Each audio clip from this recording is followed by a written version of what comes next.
So the test for Unit 3, quadrilaterals and parallelograms, you look the first, and it goes through 8 problems. All you're doing is, it's multiple choice. You're telling whether the pair of angles are corresponding, alternate interior, alternate exterior, consecutive interior, vertical, or adjacent. So I'll go through all the different types. So if they are corresponding, that would mean they're in the same position. So if it's in the top, like if the angle's in the top left, then this one would be in the top left. Those would be corresponding angles.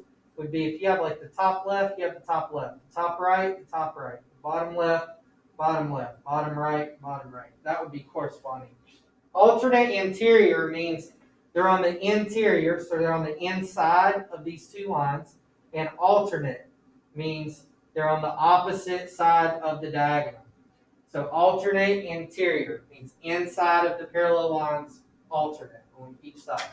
Alternate exterior means the same thing but outside of the parallel lines. So they're alternate, they're on opposite sides, but they're on the outside of those parallel lines. Consecutive interior, that's an answer. That's what you see right here. They're right consecutive in order on the inside of the parallel lines.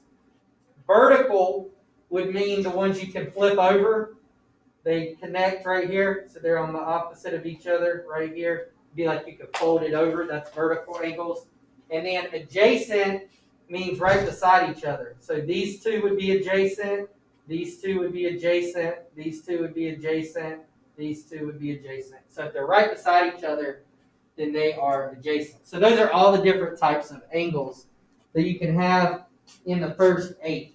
So then in 9 through almost through 20, we're talking about different ways of solving.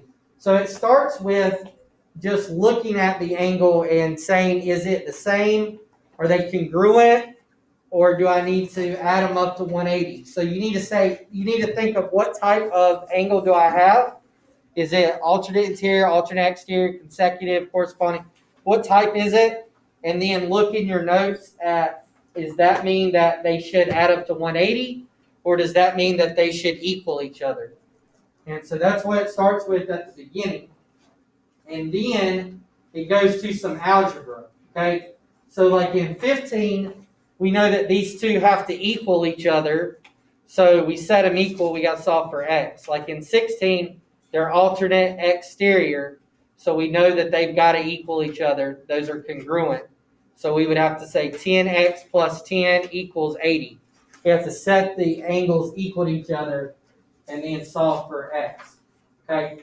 Here we know these have to add up to 180 because they're a linear pair or they're adjacent. So you would add 17 plus 3x plus 130 is equal to 180. You would make them equal 180. Okay, so that's what we do through these. Then at the bottom, notice it says state the most specific name for each figure. So be as specific as possible, meaning if you know it's a quadrilateral, is it a parallelogram? If you know it's a parallelogram, is it a rhombus? If you know it's a rhombus, is it a square? The square would be the most specific name for the figure. So you want to make sure you pick the most specific name for the figure on there, and that takes you through 28. And then it says find the measure of the angle indicated. In these, you know that the 4 angles of a quadrilateral have to add up to 360. So we know that all of these have to add up to 360. So if you know 3 of the angles, like in 29 and 30, then you should know the last one. Now, when you get to one like 31 and 32, if you know these 3 angles, you can add them up. You can subtract from 360, so you know what this angle has to be.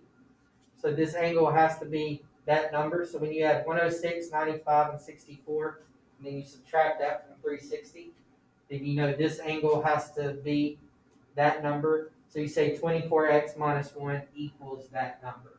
And then you'll just solve for x. Same thing in 32. you would add these up.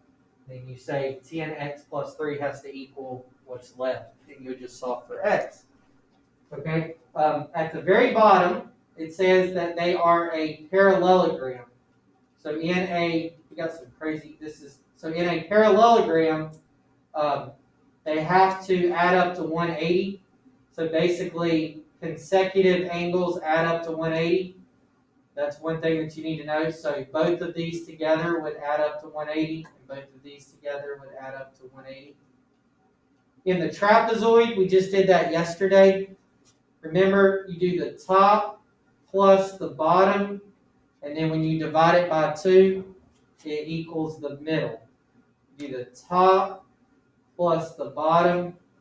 When you divide it by 2, it equals the middle. So 18 plus 30, if you think about it that way, will be 48. And 48 divided by 2 is 24. So we know that this middle part has to equal 24. So you could solve for x in that one. Okay, and that would be your answer there. All right.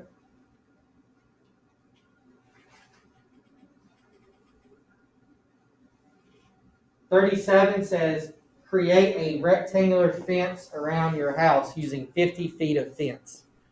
So just make a rectangle, and what would the sides need to be to make 50 feet? There's multiple ways you could do it, but just think about what your sides would be.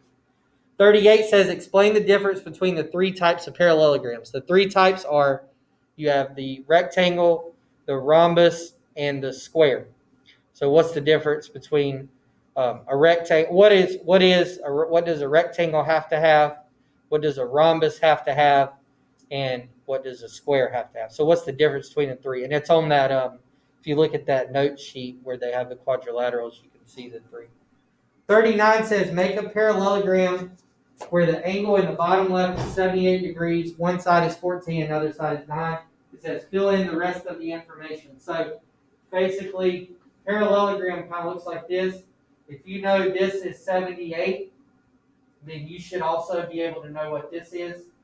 And if you know what this is, you should also be able to know what this is. And if you know what that is, you should also be able to know what that is. So you only need one angle to be able to get the other angles in a parallelogram. And then if one side is 14, then you should know what this side is here. And if one side is 9, then you should know what this side is over here.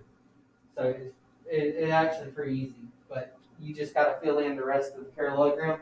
And then lastly says, find 2 real-world examples of quadrilaterals. So just think of something that is 4-sided, that has 4 sides in the world, anything. There's thousands, millions, probably. So find 2 real-world examples of quadrilaterals. Name the object and what type of quadrilateral it is and how it fits that shape. So basically, what is it? What's the object that has 4 sides? What type of quadrilateral is it? And then that would be basically it for that part. So that would answer your question there. So most of these at the top, they're going to go super quick. And then you've got a couple where you have to do a little bit of algebra. And then at the end, add in some problems. But that's your entire test for Unit 3.